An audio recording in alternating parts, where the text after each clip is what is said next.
आज मैं आपको पैसा बूस मारना सिखलाऊंगा। तो सबसे पहले मेरे को एक ऐसा आदमी ढूंढना है जो आपको पैसा दे सके। बात तो सही है। उसकी हौजरी भी होनी चाहिए ना भाई पैसा देने की। अच्छा। फिर ऐसा आदमी तुमने ढूंढ लिया, फिर उसके पास जाके ऐसा ककड़ना है, ऐसा नाटक करना है, ऐसा खोटा बोलना है कि सामने वाले को विश्वास आवी जावे कि तमेरे को पैसे की जरूरत है। बात तो सही है। फिर वो पैसा दे तरत तमेरे को एक उसको तारीख दे देनी है। अच्छा। वो तारीख आवी जावे तो दूसरी तारीख दे देनी है।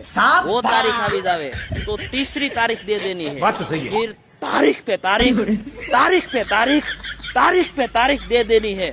फिर वो अपने आप आपको फोन करना बंद कर देगा और तुम्हारा नंबर भी फोन से डिलीट मार देगा और तुम्हें बुश मारू जाहिर कर देगा, मतलब कि आपने बुश मार दिया।